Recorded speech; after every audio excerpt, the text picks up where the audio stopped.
Hello mga kabibig, welcome back sa ating bagong YouTube channel. Ito ang pinakamaingay na YouTuber sa balat na YouTube.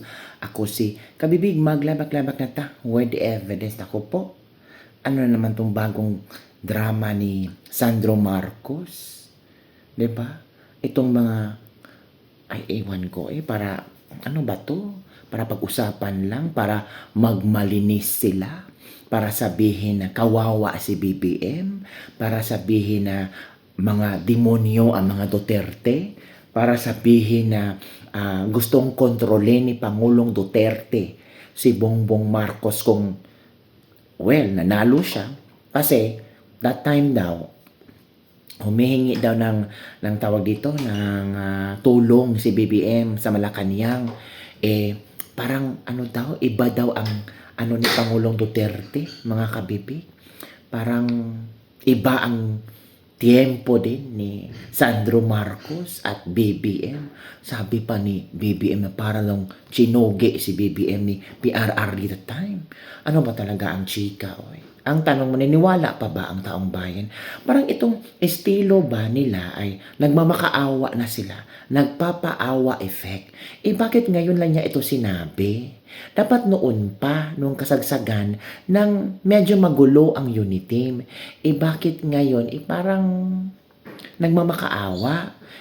Ang nag-interview pa yung mga kakamping, mas lalong sasabihin ng mga tao na meron talagang unipink, na ang mga unipink ngayon, or ang mga kakamping, ginamit si Marcos. On the other way around, si Marcos, ginamit niya ang mga kakamping. Kasi wala nang wala nang kakampi si Marcos. Ang kakamping at si Marcos na ngayon ang magkakampi. Ang kaaway nila, si VP Sara.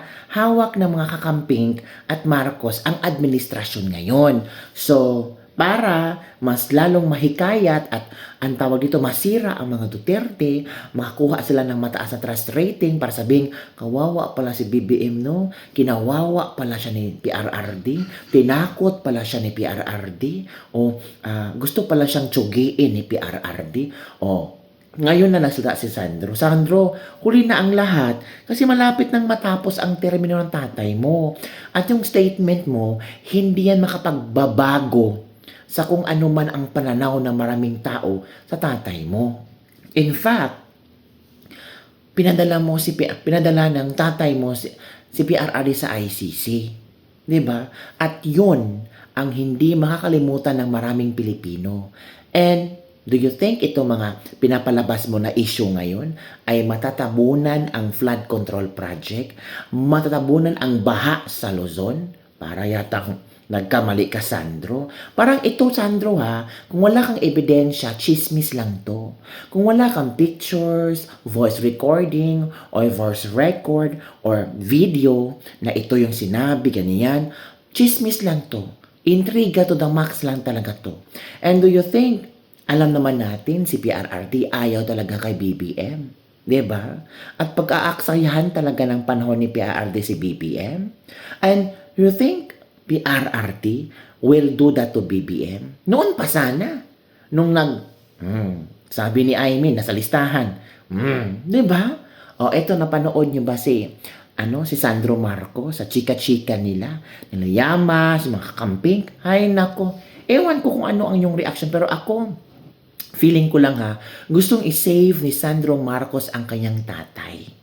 Gustong pamukhain ni Sandro Marcos na nakakaawa-awa ang tatay niya. May rason si Marcos bakit magalit sa mga Duterte. Woo! So, mapaghiganti. Watch this video. Obviously, nakakalungkot. Hindi lang dahil nagkahiwalay yung unity team, pero because of what came after that. And that's yung gulo sa politika. Totoo. Lagi ko naman sinasabi, kapag may gulo sa politika, nababawasan ka ng oras para magtrabaho. Yes. Yan. And nakikita naman talaga natin yun. And it's sad, and nalulungkot talaga ako, pero You move on. we have to do what we have to do. And alam mo, marami talagang baka papagalitan ako. Yeah. If I say Sakmo ba this. dyan, nakatingin sa'yo. May dalang bus. Marami talagang, it was a part of me kind of saw it coming.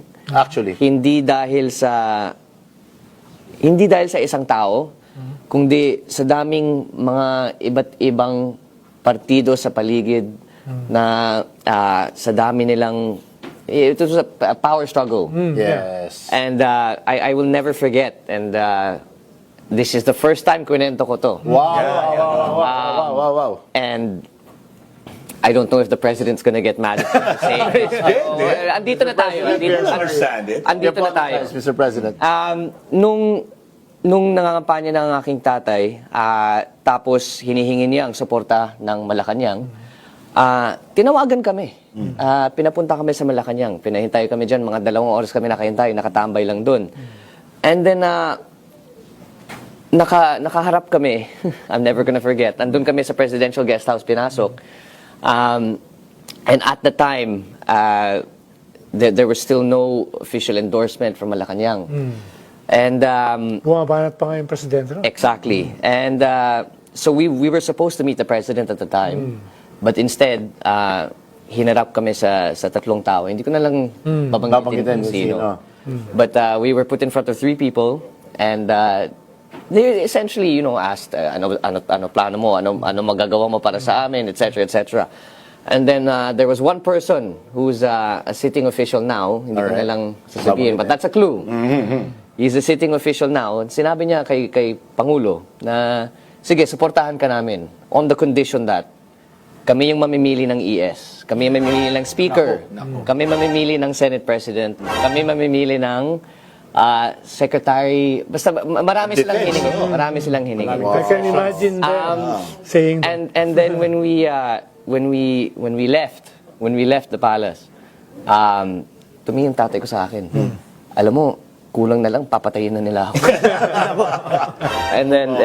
So that's there was Kaya you were there was a expecting- lot at play. There was a lot at play, and there were many people who I guess were vying to take power away, I suppose. Yes. O napanood nyo na? O ano ang inyong komento hinggil doon? Basahin natin ang mga komento ng ating mga netizen ha. Ito Now, alam nyo na ang dahilan kaya bagsak ang ekonomiya at talamak ang corruptions, hindi pinagbibigyan ang hiling nakaraang admin. Kapag ba sinuntok ko to, magsasabi siya ng totoo. Okay nga sana yung script kasi si Romualdez ang speaker baliktad yung kwento. The moment he blinks multiple times in millisecond, says it all like a think. Sabihin mo na lang sino-sino yung player ng CIA sa Malacanang. Halaka. Mukhang nagpaparamdam sa gustong magpa-endorso. Hala. Kung tatakbo itong si Sandro Marcos sa higher position, iboboto nyo pa.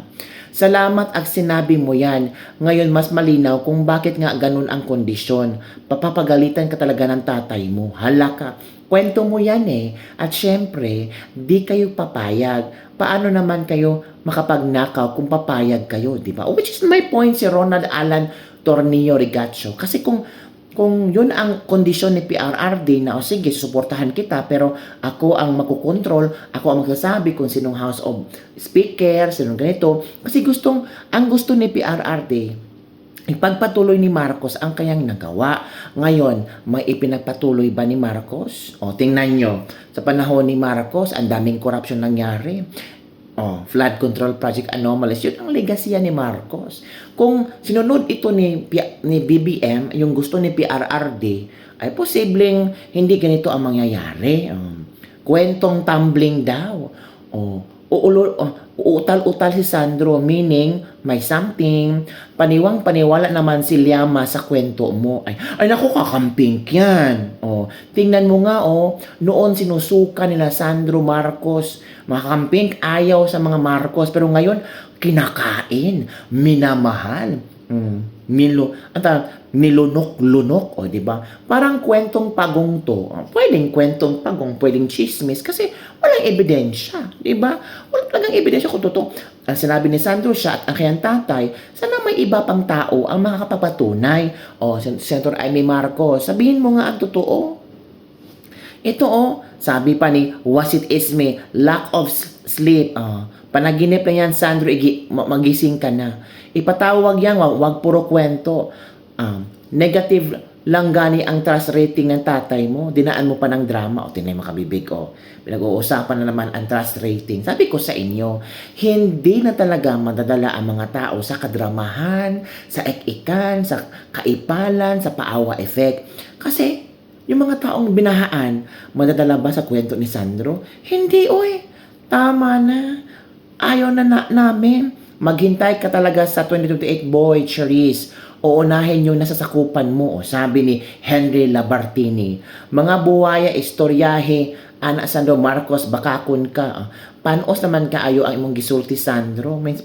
Ano ba, yung panis na ang storytelling mo, Sandro. Sana noon pa sinabi mo, there's a possibility na maraming maniniwala sa'yo. Pero ngayon, parang ang chika lang, parang ano lang ba, pahapyaw, yung parang paninirang puri, paninirang tao. Ay, naman ka makapapikoy. Eyebags mo, boy, lumalaki na. Hoy, grabe naman to si Al-Icon Idioma. Sobrang sobrang cute ni Sandro. Cute daw si Sandro.